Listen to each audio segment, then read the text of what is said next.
All right, Danche Rockridge. I think it's actually sold by Redcat. This is a pretty cool car.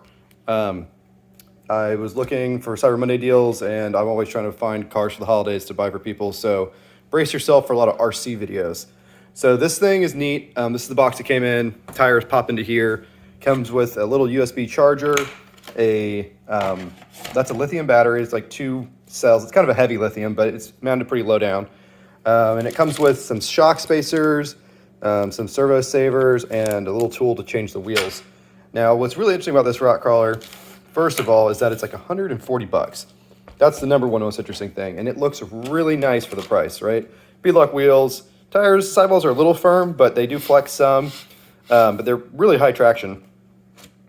And this is a plastic frame, unlike the low Cs, but it's a 1/10 scale crawler, which I've always wanted a 1/10 scale. I've had a bunch of the smaller ones, and then I've had the 6x6, which is really like a 1/8. So I wanted something in the middle. And it's the nice 3-link suspension. It reminds me a lot of my original low C crawler, which I think was like a 1/14. But what's really cool about this is if you look at it, the front is the same as the back. That's because it's 4-wheel steer. And also there's no drive shafts. So there's no transmission up here. You have motor on axle design. There's the motors. Pretty good sized motors. So to each axle, you have a servo wire and a motor wire. And that's really cool because you don't have any, when you're going up steep stuff, you don't have any torque on the front axle, right, to make it lift a wheel because everything's on the axle already. It also helps your center of gravity because your motor's down there. And the 4-wheel steering helps you steer. The 4-wheel steering is probably the neatest thing about it, but we'll get to all that. First, I'm going to show you how to power it on. So you plug this into your phone charger or your laptop, plug that into your battery, it charges the battery. It takes a little while, it's kind of a slower charger, but to turn it on is a little tricky. So turn your transmitter on. Okay, that means it's in bind mode when it goes like that. Then flip the car over and there's an on-off switch on the bottom. But it's not a switch, it's a button, so you gotta hold it for 5 seconds until you see the wheels go doo-doo, the wheels will go doo-doo, and then it's ready to go. So maybe more like 2 seconds. And now it's hooked up. So you will notice that it's got pretty real looking RC servos, but a lot of the stuff on here does feel toy grade. Like this plastic right here and this stuff, the way the knuckles are with a screw, etc. But these servos look like they could be replaced. And the reason I say that is because it's a pretty standard type servo mount and it just mounts atop the axle.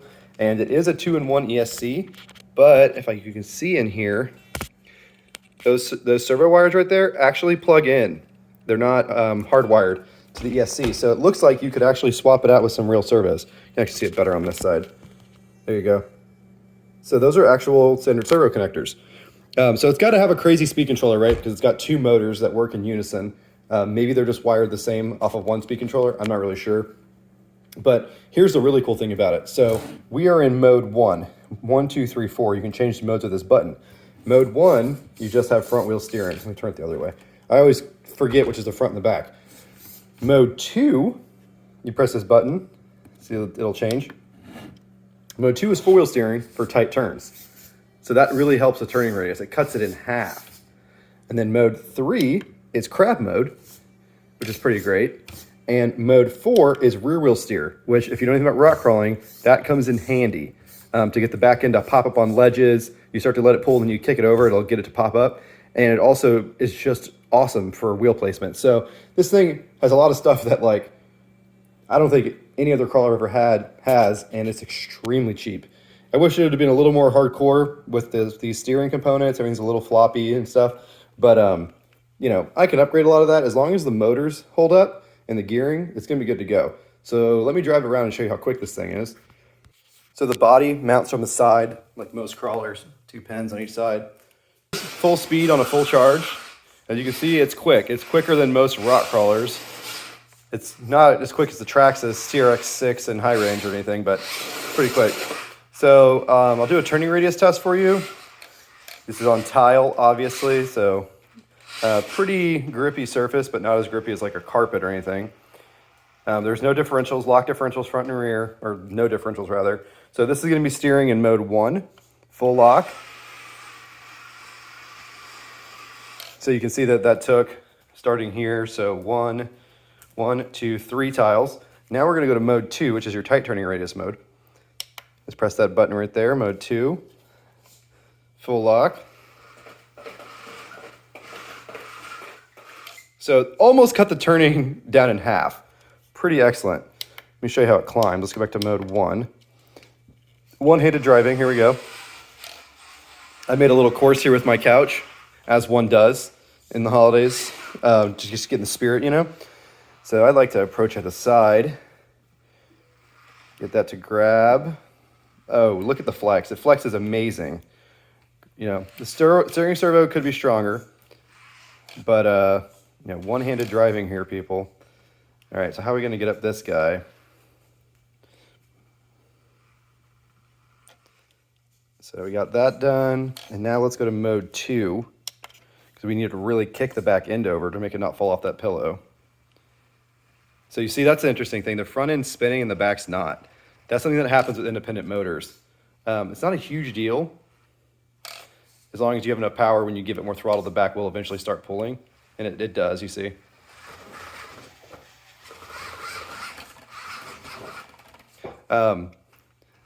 I swear this is only because I have one hand, though. It's a very capable crawler. It's just a little tricky to do with one hand.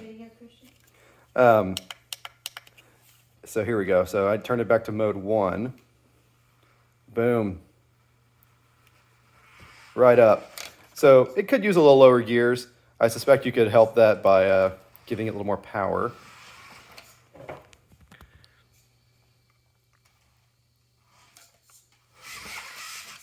Little cheaty throttle there.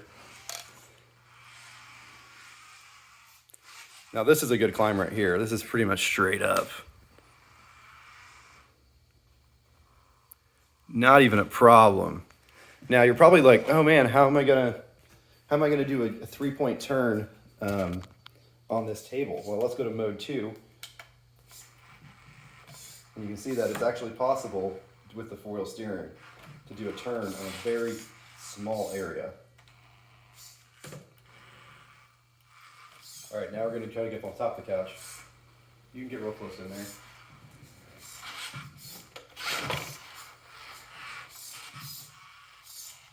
Yeah, that 4-wheel steering comes in real handy.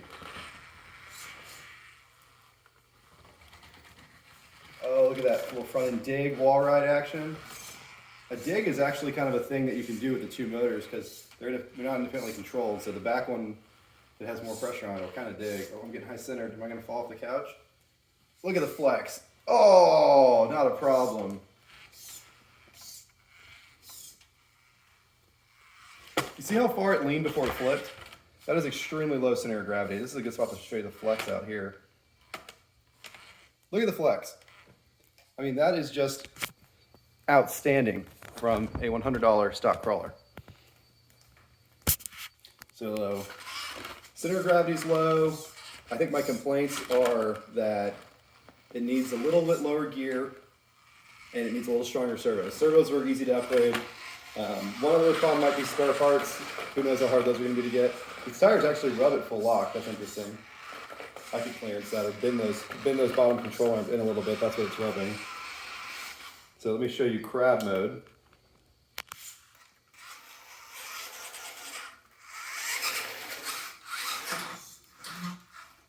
Very interesting. And then we're in a little sticky spot here, so we're going to put it in rear drive mode to get out of it.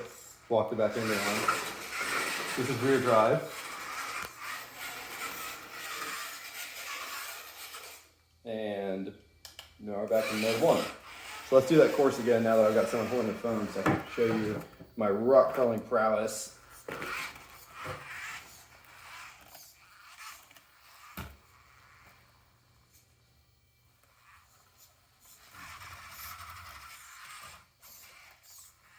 Maybe a little tighter turning rates here. Mode 2. Mode 2 gets it right up there. Now we're going to go back to mode 1. And being 1/10 scale is really nice too. The smaller crawlers, you had to make the obstacles really tiny. So this is interesting. So what if I put it in mode 2 here and use the front to kind of help walk it up? Now it's too high centered, so we gotta back it off here. Oh! So much grip.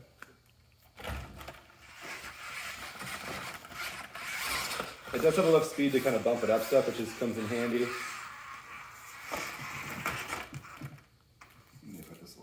this way.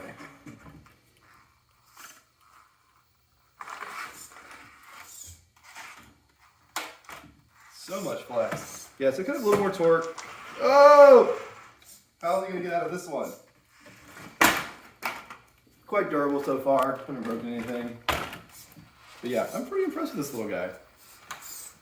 Definitely an awesome gift for a kid if you're shopping in the, you know, $150 price range. Comes with everything you need. Everything works good out of the box. And so I played with it a good bit and haven't broken anything, so it means it's kind of durable because it's not exactly easy on stuff. And the flex is just outstanding. You can drive it on the roof, obviously.